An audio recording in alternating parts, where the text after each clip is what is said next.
సిరి ఆగు. ఏంటదినా? ఎక్కడికి వెళ్ళేసి వస్తున్నావు?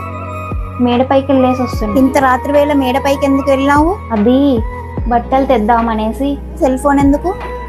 టార్చ్ లైట్ కోసం తీసుకెళ్ళావు వదినా. అయినా లైట్ ఉంది కదా, మరి బట్టలు తేలేదే? నేను వెళ్ళే లోపే వర్షం ఆగిపోయింది.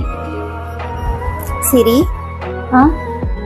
నేను నీకు వదిలేని మాత్రమే కాదు, ఫ్రెండ్ కూడా. అసలు ప్రాబ్లం ఏంటో చెప్పు. ఈ ఎవరో తెలియదు వదినా, ఒకటే ఫోన్ చేసి నన్ను వేడిపిస్తున్నాడు. మరి ఇంత జరిగితే నాకెందుకు చెప్పలేదురా? నీకు చెప్తే నువ్వు అన్నయ్యకు చెప్తావు, అన్నయ్యకు చెప్తే నన్ను తిడతాడనేసి చెప్పలేదు వదినా. సిరి, ఏదైనా సమస్య ఉంటే ఫస్ట్ ఇంట్లో పెద్దవాళ్లకు చెప్పాలి, లేదంటే అది పెద్దదయ్యి నీకే ఇంకా పెద్ద సమస్యగా మారుతుంది. సరే వదినా. సరే, వాడి నంబర్ ఇవ్వు, మీ అన్నయ్యకు చెప్తాను. మీ అన్నయ్యే వాడి సంగతి చూసుకుంటాడు. సరే.